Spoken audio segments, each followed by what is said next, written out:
ಮಠಣ್ಣವರ್ ನಿನ್ಗತೆ ಮಾಡಕ್ ಬರಲ್ವಾ? ನಾವು ದಕ್ಷಿಣ ಕರ್ನಾಟಕದಲ್ಲಿ ಹುಟ್ಟಿದವ್ರು, ನಿನಗೂ ಗೊತ್ತು ಎಂತವ್ರು ಅನ್ನೋದು ಗೊತ್ತು. ನಿಮ್ಮನ್ನು ಏನ್ ಮಾಡೋದು ದೊಡ್ಡ ವಿಷಯ ಅಲ್ಲ. ಆದ್ರೆ ಆ ಹಂತಕ್ಕೆ ನಾವು ಇಳಿಯಲ್ಲ. ಯಾಕಂದ್ರೆ ಧರ್ಮದಿಂದ ಬಂದವರು, ನಾವು ಧರ್ಮದಿಂದ ಬಂದವರು, ಧರ್ಮವನ್ನೇ ನಂಬುವವರು, ದೇವರನ್ನೇ ನಂಬಿಕೊಂಡು ಇಲ್ಲಿವರೆಗೆ ಪೂಜಿಸ್ತಾ ಆರಾಧಿಸ್ತಾ ಅವನ ಭಕ್ತಿ ಭಾವದಿಂದನೇ ನಡ್ಕೊಂತ ಹೋಗ್ತಾ ಇದ್ದವರು. ಇವತ್ತೆಲ್ಲ ನಾವು ಇಷ್ಟೊಂದು ಹಂತದಲ್ಲಿ ಬೆಳೀತಾ ಇದ್ದೀವಿ ಅಂತಂದ್ರೆ ಮಂಜುನಾಥನ ಕೃಪಾ ಆಶೀರ್ವಾದದಿಂದನೇ ಅಂತ ಹೇಳೋದಕ್ಕೆ ಇಷ್ಟಪಡ್ತೀನಿ. ಅವನನ್ನ ಮುಟ್ಟೋದಕ್ಕೆ ನಿಮ್ಮಿಂದ ಸಾಧ್ಯ ಇಲ್ಲ. ಇದನ್ನ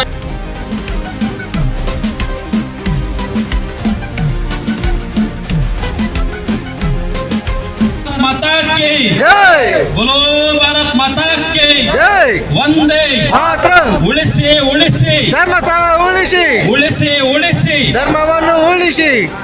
ಮಾನ್ಯ ಬಂಧುಗಳೇ ಹಾಗೂ ಧರ್ಮಸ್ಥಳ ಮಂಜುನಾಥ ಸ್ವಾಮಿಯ ಎಲ್ಲ ಭಕ್ತ ಮಹಾಶಯರೇ, ಇವತ್ತು ನಾವು ಯಾವ ಹಂತಕ್ಕೆ ಬಂದಿದ್ದೇವೆ ಅನ್ನುವಂಥದ್ದು ಬಹಳ ದುಃಖಕರವಾಗಿರ್ತಕ್ಕಂಥ ವಿಷಯದಲ್ಲಿ ಇವತ್ತು ನಾವು ಮಾತಾಡಬೇಕಾಗಿದೆ. ಯಾಕಂದ್ರೆ ಯಾವಾಗ ನಮ್ಮ ದೇಶದಲ್ಲಿ, ನಮ್ಮ ರಾಜ್ಯದಲ್ಲಿ ಅತ್ಯಂತ ಬಡತನದ ಪರಿಸ್ಥಿತಿ ಇರ್ತಕ್ಕಂಥ ಸಂದರ್ಭದಲ್ಲಿ ಮಂಜುನಾಥ ಸ್ವಾಮಿಯ ಆ ಧರ್ಮಪಾಲಕನ ಮಾತಿಗೆ ಕಟಿಬದ್ಧವಾಗಿ ಇಡೀ ರಾಜ್ಯದಲ್ಲಿ ಎಲ್ಲಿಯೂ ಯಾವ ವ್ಯಕ್ತಿಯೂ ಸಮೇತ ಹಣಕ್ಕೋಸ್ಕರ ಬೇರೆಯವರನ್ನ ಕೈ ಚಾಚಬಾರದು. ನಮ್ಮ ಧರ್ಮಸ್ಥಳದಿಂದನೇ ಅವರಿಗೆ ಸಹಾಯ ಮಾಡಬೇಕು. ಯಾರಿಗೆ ಮದುವೆಗೆ, ಯಾರಿಗೆ ಕಷ್ಟ ಕಾಲದಲ್ಲಿದ್ದಾರೆ, ಯಾರು ಆರೋಗ್ಯ ಸಮಸ್ಯೆಯಲ್ಲಿದ್ದಾರೆ, ಯಾರು ಇನ್ನೊಂದರಲ್ಲಿದ್ದಾರೆ, ಪ್ರತಿಯೊಬ್ಬರಿಗೂ ಸಮಸ್ಯೆಗಳನ್ನ ನಿವಾರಣೆ ಮಾಡುವುದಕ್ಕೆ ಒಂದೊಂದು ಗ್ರೂಪ್ಗಳನ್ನ ರಚನೆ ಮಾಡಿ, ಇವತ್ತು ಪಕ್ಕದ ಮನೆಯಲ್ಲಿ ಅಣ್ಣ ತಮ್ಮನ ಕೇಳಿದ್ರು ಸಹಿತ 10,000 ಕೊಡೋದಿಲ್ಲ, 1,000 ಕೊಡೋದಕ್ಕೆ ವಿಚಾರ ಮಾಡ್ತಾರೆ. ಅಂತ ಸಂದರ್ಭದಲ್ಲಿ ಏನೇ ವಿಚಾರಗಳನ್ನ ಮಾಡದೆ ಗ್ರೂಪ್ಗಳನ್ನ ನಿರ್ಮಾಣ ಮಾಡಿ ಪ್ರತಿಯೊಬ್ಬರಿಗೂ ಸಹಾಯ ಮಾಡಿರ್ತಕ್ಕಂಥ ಈ ನಮ್ಮ ಧರ್ಮಸ್ಥಳವನ್ನ ಕಾಪಾಡ್ತಾ ಇರ್ತಕ್ಕಂತಹ ಧರ್ಮಪಾಲಕನನ್ನ ನಾವೆಲ್ಲ ಪೂಜಿಸ್ತಕ್ಕಂತಹ, ಆರಾಧಿಸ್ತಕ್ಕಂತಹ ವೀರೇಂದ್ರ ಹೆಗ್ಗಡೆಯವರ ಬಗ್ಗೆ ಇವತ್ತು ಅವಾಚ್ಯ ಶಬ್ದಗಳಿಂದ ಮಾತಾಡ್ತಕ್ಕಂಥ ಪರಿಸ್ಥಿತಿ ಈ ಕಲಿಯುಗದಲ್ಲಿ ಬಂದಿದೆ ಅಂತಕ್ಕಂಥದ್ದು ನಮಗೆ ದುಃಖದಾಯಕ. ಯಾಕೆ ಈ ರೀತಿ ಆಗ್ತಾ ಇದೆ? ಯಾವ ಉದ್ದೇಶದಿಂದ ಆಗ್ತಾ ಇದೆ? ಯಾವ ಆಧಾರದಿಂದ ಆಗ್ತಾ ಇದೆ? ಯಾಕೆ ಇವರನ್ನ ವಿಚಾರಣೆ ಮಾಡ್ತಾ ಇಲ್ಲ? ಯಾಕೆ ಇವರನ್ನ ಅರೆಸ್ಟ್ ಮಾಡ್ತಾ ಇಲ್ಲ?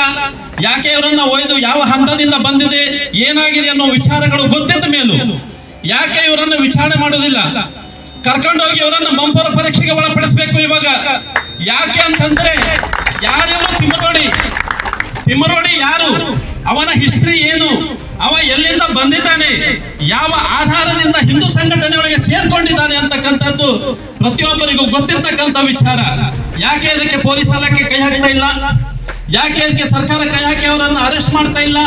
ಯಾಕೆ ಅವರನ್ನು ವಿಚಾರಣೆ ಮಾಡ್ತಾ ಇಲ್ಲ?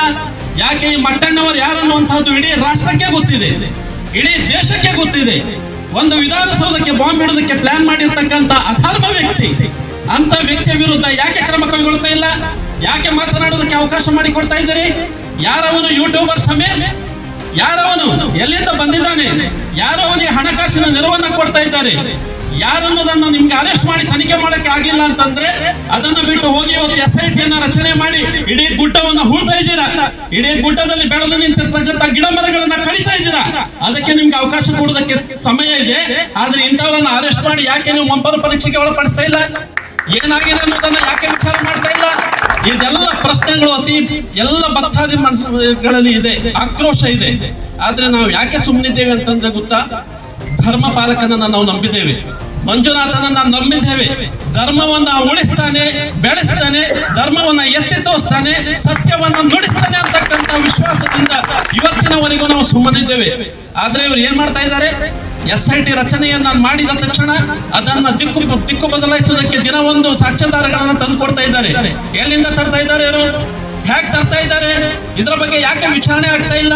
ಯಾಕೆ ಅವರನ್ನ ಅರೆಸ್ಟ್ ಮಾಡ್ತಾ ಇಲ್ಲ? ಇದೆಲ್ಲ ಪ್ರಶ್ನೆಗಳು ಹುಟ್ಟಬೇಕಲ್ಲ. SIT ರಚನೆಯನ್ನ ಮಾಡಿ ಅವರು ಸರಿಯಾದಂತ ಪರೀಕ್ಷೆಯನ್ನ ಮಾಡಿಬಿಟ್ಟು ಅದನ್ನ ಏನು ಸತ್ಯಾಸತ್ಯ ಹೇಳುವ ತನಕ ಯಾಕೆ ಅವರು ಕಾಯ್ತಾ ಇಲ್ಲ? ಯಾಕೆ ದಾಳಿ ಮಾಡ್ತಾ ಇದ್ದಾರೆ ಧರ್ಮಸ್ಥಳದ ಮೇಲೆ? ಯಾಕೆ ಧರ್ಮಾಧಿಕಾರಿಗಳ ಮೇಲೆ ಅವಾಚ್ಯ ಶಬ್ದ ಮಾತಾಡ್ತಾ ಇದ್ದಾರೆ? ಇವರೇನು ಸಾಕ್ಷಾತ್ ಪರಮಾತ್ಮನ ಮೇಲಿಂದ ಕೆಳಗೆ ಇಳಿದು ಬಂದಿದ್ದಾರಾ? ಇವರೆಲ್ಲ ಕುತಂತ್ರಿಗಳು, ಇವರು ಹಣ ಮಾಡ್ತಕ್ಕಂತ ಕುತಂತ್ರಿಗಳು. ಇವರಿಗೆ ಧರ್ಮ ಬೇಡ, ಇವರಿಗೆ ಧರ್ಮ ಬೇಡ. ಅನಾವಶ್ಯಕವಾಗಿ ಕೇಸರಿ ಶಾಲ್ಗಳನ್ನ ಹಾಕೊಂಡು ನಾನು ಧರ್ಮ ಪ್ರಚಾರಕ, ನಾನು ಸ್ವಯಂ ಸೇವಕ ಅಂತ ಹೆಸರನ್ನ ಹೇಳ್ಕೊಂಡು ಹಣ ಮಾಡ್ತಕ್ಕಂತ ನೀಚ ವ್ಯಕ್ತಿಗಳನ್ನ ಇವತ್ತೇ ನೀವು ಅರೆಸ್ಟ್ ಮಾಡಬೇಕು. ನಮ್ಮ ಆಗ್ರಹ ಧರ್ಮಸ್ಥಳವನ್ನು ಉಳಿಸುವುದಲ್ಲ, ಧರ್ಮಸ್ಥಳವನ್ನು ಉಳಿಸೋದಕ್ಕೆ ಸಾಕಷ್ಟು ಕೋಟಿ ಜನ ಸಂಖ್ಯೆ ಇದೆ. ಧರ್ಮಸ್ಥಳವನ್ನು ಮುಟ್ಟುವುದಕ್ಕೆ ಯಾರಿಂದಲೂ ಸಾಧ್ಯ ಇಲ್ಲ. ಆದ್ರೆ ನಾವು ಇವತ್ತಿನ ತನಕ ಶಾಂತರಾಗಿ ಯಾಕೆ ಇದ್ದೇವೆ ಅಂತಂದ್ರೆ, ಬರ್ಲಿ ಧರ್ಮಸ್ಥಳದಲ್ಲಿರ್ತಕ್ಕಂಥ ವೀರೇಂದ್ರ ಹೆಗಡೆಯವರೇ ಮಾತನ್ನ ಹೇಳಿದ್ದಾರೆ, ಯಾವುದೇ ಕಾರಣಕ್ಕೂ ಯಾರು ಯಾವ ವಿಚಾರವನ್ನ ಮಾಡ್ತಾ ಇರ್ತಕ್ಕಂಥದ್ದಲ್ಲ, ಧರ್ಮ ಸತ್ಯ ಅಂತಕ್ಕಂಥದ್ದು ಹೊರಗೆ ಬರುತ್ತೆ. ಅಲ್ಲೇ ತನಕ ಕಾಯಿರಿ ಅಂತ ಹೇಳೋದಕ್ಕೋಸ್ಕರನೇ 13 ವರ್ಷದಿಂದ ಕಾಯ್ತಾ ಇದ್ದೇವೆ. ಏನ್ ತಿಮ್ರೋಡಿ, ನಮ್ಗೇನ್ ಮಾತಾಡಕ್ ಬರಲ್ವಾ? ನಿನ್ ಭಾಷೆ ನಮ್ಗೆ ಯೂಸ್ ಮಾಡಕ್ ಬರಲ್ವಾ? ಮಟಣ್ಣವರ್ ನಿನ್ಗತೆ ಮಾಡಕ್ ಬರಲ್ವಾ? ನಾವು ದಕ್ಷಿಣ ಕರ್ನಾಟಕದಲ್ಲಿ ಹುಟ್ಟಿದವ್ರು, ನಿನಗೂ ಗೊತ್ತು ಎಂತವ್ರು ಅನ್ನೋದು ಗೊತ್ತು. ನಿಮ್ಮನ್ನು ಏನ್ ಮಾಡೋದು ದೊಡ್ಡ ವಿಷಯ ಅಲ್ಲ. ಆದ್ರೆ ಆ ಹಂತಕ್ಕೆ ನಾವು ಇಳಿಯಲ್ಲ. ಯಾಕಂದ್ರೆ ಧರ್ಮದಿಂದ ಬಂದವರು, ನಾವು ಧರ್ಮದಿಂದ ಬಂದವರು, ಧರ್ಮವನ್ನೇ ನಂಬುವವರು, ದೇವರನ್ನೇ ನಂಬಿಕೊಂಡು ಇಲ್ಲಿವರೆಗೆ ಪೂಜಿಸ್ತಾ ಆರಾಧಿಸ್ತಾ ಅವನ ಭಕ್ತಿ ಭಾವದಿಂದನೇ ನಡ್ಕೊಂತ ಹೋಗ್ತಾ ಇದ್ದವರು.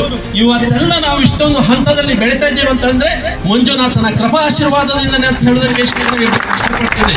ಅವನ್ನ ಮುಟ್ಟೋದಕ್ಕೆ ನಿಮ್ಮಿಂದ ಸಾಧ್ಯ ಇಲ್ಲ. ಇದನ್ನ ನಿಮ್ಮ ಕನಸಿಂದ ಹೊರಹಾಕಿ ನಾನು ಸರ್ಕಾರವನ್ನ ಈ ಮಟ್ಟದಲ್ಲಿ ಆಗ್ರಹಿಸ್ತೇನೆ. ನೀವೇನು SIT ರಚನೆಯನ್ನ ಮಾಡಿದಿರಿ, ಒಳ್ಳೆ ವಿಚಾರ, ಇದನ್ನ ಸಂಪೂರ್ಣವಾಗಿ ನಾವು ಸ್ವಾಗತಿಸ್ತೇವೆ. ಯಾವ ರೀತಿ ನೀವು SIT ರಚನೆಯನ್ನ ಮಾಡಿ ಆ ಗುಡ್ಡವನ್ನ ಹೂಳಿ ನೀವು ಯಾವ ರೀತಿ ಅದನ್ನ ತನಿಖೆ ಮಾಡ್ತಾ ಇದ್ದೀರಿ, ಈ ಬಂಡ ಶಮೀರನನ್ನು ಫಸ್ಟ್ ತನಿಖೆ ಮಾಡಿ. ಇವನನ್ನ ಕರ್ಕೊಂಡು ಹೋಗಿ ಫಸ್ಟ್ ಒಂದು ತನಿಖೆ ಮಾಡಬೇಕು. ಎಲ್ಲಿಂದ ಬರ್ತಾ ಇದೆ, ಯಾಕೆ ಹಾಕ್ತಾ ಇದ್ದಾನೆ ಯೂಟ್ಯೂಬ್ ಅಲ್ಲಿ, ಅವನಿಗೆ ಯಾರು ಸಹಾಯ ಮಾಡ್ತಾ ಇದ್ದಾರೆ, ಎಲ್ಲಿಂದ ಹಣಕಾಸು ನೆರವು ಆಗ್ತಾ ಇದೆ, ಇದೆಲ್ಲವನ್ನ ಬಿಚ್ಚಬೇಕು. ಇದು ಸಂಪೂರ್ಣವಾಗಿ ಬಿಚ್ಚಿ ನಮ್ಮ ಭಕ್ತಾದಿಗಳಿಗೆ ಇದನ್ನ ತೋರಿಸಬೇಕು. ಆವಾಗ ನಾವು ಈ ಸರ್ಕಾರವನ್ನ, ಈ SIT ವನ್ನ ಪೂರ್ಣ ಪ್ರಮಾಣದಲ್ಲಿ ಸ್ವಾಗತವನ್ನ ಮಾಡ್ತೇವೆ. ಈಗ ನಾವು ಪೂರ್ಣ ಪ್ರಮಾಣದಲ್ಲಿ ಸ್ವಾಗತ ಇಲ್ಲ. ಯಾಕಂತಂದ್ರೆ ಒಂದೇ ಸೈಡ್ ಅಲ್ಲಿ ತನಿಖೆ ನಡೀತಾ ಇದೆ. ಕೇವಲ ಧರ್ಮಸ್ಥಳದ ವಿಚಾರದಲ್ಲಿ ಮಾತ್ರ ತನಿಖೆ ನಡೀತಾ ಇದೆ. ಯಾರು ಧರ್ಮಸ್ಥಳದ ಮೇಲೆ ಆರೋಪವನ್ನ ಮಾಡ್ತಾ ಇದ್ದಾರೆ, ಯಾರು ಧರ್ಮಸ್ಥಳದ ಮೇಲೆ ಇಲ್ಲಸಲ್ಲದ ಆರೋಪಗಳನ್ನ ಹುಟ್ಟಿ ಹಾಕ್ತಾ ಇದ್ದಾರೆ, ಯಾರು ಪದೇ ಪದೇ ಧರ್ಮಸ್ಥಳದ ಮೇಲೆ ಅವಾಚ್ಯ ಶಬ್ದವನ್ನ ಮಾತಾಡ್ತಾ ಇದ್ದಾರೆ, ಯಾರು ಧರ್ಮಸ್ಥಳಕ್ಕೆ ಬಂದು SIT ಅವರಿಗೆ ತನಿಖೆ ಮಾಡೋದಕ್ಕೆ ಅವಕಾಶವನ್ನ ಕೊಡ್ತಾ ಇಲ್ಲ, ಪದೇ ಪದೇ ಬಂದು ಅಲ್ಲಿ ಏನಾದ್ರೂ ಒಂದು ಸೃಷ್ಟಿ ಮಾಡಿ ದಿಕ್ಕು ತಪ್ಪಿಸೋದಕ್ಕೆ ಪ್ರಯತ್ನ ಪಡ್ತಾ ಇದ್ದಾರೆ, ಅವರನ್ನ ಕೂಡಲೇ ನೀವು ಅರೆಸ್ಟ್ ಮಾಡಬೇಕು. ಈವಾಗಲೇ ಅವರನ್ನ ಬಂಧನಕ್ಕೆ ತಗೊಳ್ಬೇಕು, ಅವರನ್ನ ಮಂಪರು ಪರೀಕ್ಷೆ ಮಾಡಬೇಕು, ಅವರಿಂದ ಸತ್ಯಾಸತ್ಯತೆಯನ್ನು ಹೊರಹಾಕಬೇಕು ಅನ್ನುವ ಮುಖಾಂತರ ನಾನು ಆಗ್ರಹವನ್ನ ಮಾಡ್ತೇನೆ. ಆದಷ್ಟು ಬೇಗ ಇದಕ್ಕೆ ತಿಲಾಂಜಲಿ ಇರಲಿ. ಯಾವುದೇ ರೀತಿಯಾಗಿ ನಾವು ಬೇರೆ ರೀತಿಯಲ್ಲಿ ಹೋಗೋದು ಬೇಡ. ನಮ್ಮ ಆಗ್ರಹ ಇದೇ ರೀತಿಯಾಗಿರಲಿ. ಸರ್ಕಾರದ ಮಟ್ಟದವರೆಗೂ ಈ ಆಗ್ರಹ ಹೋಗ್ಬೇಕು. ಇದೇ ಕೊನೆಯ ಎಚ್ಚರಿಕೆ. ಏನಾದರೂ ಇದರಲ್ಲಿ ನೀವು ಯಶಸ್ವಿಗೊಳಿಸಲಿಲ್ಲ ಅನ್ನೋದಾದ್ರೆ, ಸತ್ಯವನ್ನ ಹೊರಹಾಕಿಲ್ಲ ಅನ್ನೋದಾದ್ರೆ, ಇಡೀ ದೇಶದಿಂದ ಕೋಟಿ ಭಕ್ತರು ನೇರವಾಗಿ ಧರ್ಮಸ್ಥಳಕ್ಕೆ ಭೇಟಿಯನ್ನ ಕೊಡ್ತಾರೆ. ಯಾರು ಧರ್ಮಸ್ಥಳದಲ್ಲಿ ಅವಾಚ್ಯವನ್ನ ಮಾಡ್ತಾರೆ ಅವರನ್ನ ಬಂಧಿಸುವವರೆಗೆ ನಮ್ಮ ಹೋರಾಟ ಧರ್ಮಸ್ಥಳದಲ್ಲಿ ಇರುತ್ತೆ ಅಂತಕ್ಕಂಥ ಮಾತನ್ನು ಈ ಸಂದರ್ಭದಲ್ಲಿ ಹೇಳಿ ಒಂದೆರಡು ಮಾತಿಗೆ ವಿರಾಮವನ್ನ ಕೊಡ್ತೇನೆ. ಜೈ ಹಿಂದ್, ಜೈ ಭಾರತ್ ಮಾತಾ.